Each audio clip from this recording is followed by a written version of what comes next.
ശബരിമല മണ്ഡല മകരവിളക്ക് തീർത്ഥാടനവുമായി ബന്ധപ്പെട്ട ഒരുക്കങ്ങൾ വിലയിരുത്താൻ ദേവസ്വം വകുപ്പ് മന്ത്രി VN വാസവൻ വിളിച്ച യോഗം അല്പസമയത്തിനകം പമ്പയിൽ തുടങ്ങും. ഹൈക്കോടതിയുടെ നിർദ്ദേശപ്രകാരമാണ് ഈ യോഗം നടക്കുന്നത്. ശബരിമലയിൽ ഇന്നലെ 86,000-ലധികം ആളുകളാണ് ദർശനം നടത്തിപ്പോയത്. വി ജയശങ്കർ പമ്പയിൽ നിന്ന് ചേരും. അതുപോലെ ശബരിമല സന്നിധാനത്ത് MJ പ്രതീക്ഷുണ്ട്. ആദ്യം ജയശങ്കറിലേക്ക്. പമ്പയിലെ യോഗം തുടങ്ങാറായോ ജയശങ്കർ?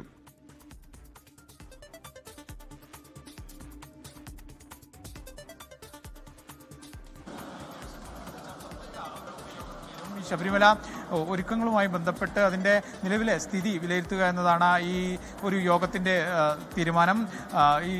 ഇതുമായി ബന്ധപ്പെട്ട് ഈ ശബരിമലയിലെ ഒരുക്കങ്ങൾ ഉൾപ്പെടെയുള്ള കാര്യങ്ങൾ കൂടുതൽ ക്രമീകരിക്കുകയും ഭക്തർക്ക് സുഗമമായ രീതിയിൽ ദർശന സൗകര്യം ഒരുക്കുക എന്ന ഒരു ലക്ഷ്യത്തോടു കൂടിയാണ് ഈ ഒരു യോഗം നിലവിൽ നടക്കാൻ പോകുന്നത്. ഈ യോഗത്തിലേക്ക് ദേവസ്വം മന്ത്രി, ഒപ്പം തന്നെ ദേവസ്വം ബോർഡ് പ്രസിഡന്റ്, ഒപ്പം റേഞ്ച് DIG, ഒപ്പം തന്നെ ശബരിമലയുടെ ചുമതലയുള്ള പോലീസ് കോർഡിനേറ്റർ ADGP ശ്രീജിത്ത് ഉൾപ്പെടെയുള്ള ഉദ്യോഗസ്ഥർ പങ്കെടുക്കും. നിലവിൽ യോഗത്തിൽ പങ്കെടുക്കുന്നതിന് വേണ്ടി ദേവസ്വം ബോർഡ് പ്രസിഡന്റ് ഉൾപ്പെടെയുള്ള ആളുകൾ ഇവിടെ എത്തിച്ചേർന്നിട്ടുണ്ട്. K ജയകുമാർ, അദ്ദേഹത്തെ നമുക്ക് ദൃശ്യങ്ങളിൽ കാണാം. ഒപ്പം തന്നെ വിവിധ പോലീസ് ഉദ്യോഗസ്ഥർ ഉൾപ്പെടെയുള്ള ആളുകൾ ഇവിടെ, വകുപ്പ് മേധാവികൾ ഉൾപ്പെടെ എത്തിയിട്ടുണ്ട്. ഹൈക്കോടതിയുടെ പ്രത്യേക നിർദ്ദേശപ്രകാരമാണ് ശബരിമലയിലെ തീർത്ഥാടന കാലഘട്ടത്തിലെ ഒരുക്കങ്ങൾ വിലയിരുത്തുന്നതിന് വേണ്ടി യോഗം ആരംഭിച്ചിരിക്കുന്നു. ഒപ്പം തന്നെ ഇവിടെ ഉണ്ടാകുന്ന വലിയ തോതിലുള്ള ഭക്തദിന തിരക്കുണ്ടാകുന്ന ഘട്ടത്തിൽ അതിന്റെ നിയന്ത്രണം ഉൾപ്പെടെയുള്ള കാര്യങ്ങളിലും ഭക്തർക്ക് സുഗമമായ ദർശനത്തിനുള്ള സൗകര്യങ്ങൾ സംബന്ധിക്കുന്ന കാര്യങ്ങളും ഈ യോഗത്തിൽ ചർച്ച ചെയ്യും. അല്പസമയത്തിനകം തന്നെ മന്ത്രി എത്തിയാൽ ഈ യോഗം ആരംഭിക്കും. വിവിധ വകുപ്പ് മേധാവികൾ ഉൾപ്പെടെയുള്ള ആളുകൾ ഈ യോഗത്തിൽ പങ്കെടുക്കും. ജില്ലാ കളക്ടർ, ഒപ്പം തന്നെ ഉന്നത പോലീസ് ഉദ്യോഗസ്ഥരുള്ള അടക്കമുള്ള ആളുകൾ അല്പസമയത്തിനകം ഇങ്ങോട്ടേക്ക് എത്തിത്തരും.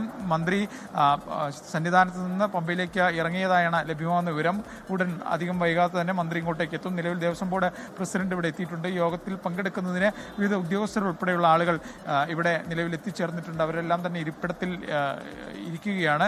ഈ മന്ത്രി കൂടി എത്തിച്ചേർന്നാൽ ജില്ലാ കളക്ടർ ഉൾപ്പെടെയുള്ള ആളുകൾ എത്തുന്ന മുറയ്ക്ക് ഈ യോഗം ആരംഭിക്കും. ഈ ശബരിമലയിലെ ഇതുവരെയുള്ള എല്ലാ ഒരുക്കങ്ങളെ സംബന്ധിച്ച വിലയിരുത്തൽ ഈ യോഗത്തിലുണ്ടാകും. ഇനി ഏതൊക്കെ തരത്തിലുള്ള മാറ്റങ്ങൾ വേണം, ഈ ശുചിമുറികളുടെ കാര്യത്തിൽ കൂടുതൽ ശുചിമുറികൾ ഒരുക്കണമെന്ന് ഹൈക്കോടതി നിർദ്ദേശമുണ്ട്. ആ കാര്യത്തിൽ യോഗം ധാരണയിലെത്തും.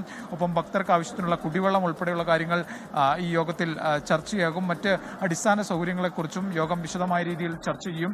യോഗ തീരുമാനത്തിന്റെ അടിസ്ഥാനത്തിൽ വരും ദിവസങ്ങളിൽ കൂടുതൽ കർമ്മ പദ്ധതികളുമായി മുന്നോട്ട് പോകാനാണ് ദേവസ്വം ബോർഡിന്റെ തീരുമാനം.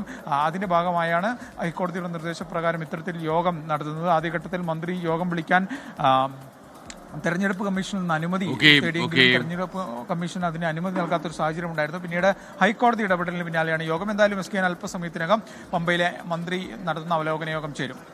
ലോകത്തെവിടെയായാലും ഏത് സമയത്തും 24 വാർത്തകളും ഓഗ്മെന്റഡ് റിയാലിറ്റി പാക്കേജുകളും എക്സ്പ്ലെയിനറുകളും വിശദമായി കാണാൻ ഞങ്ങളുടെ YouTube ചാനൽ നിങ്ങൾക്ക് സബ്സ്ക്രൈബ് ചെയ്യാം.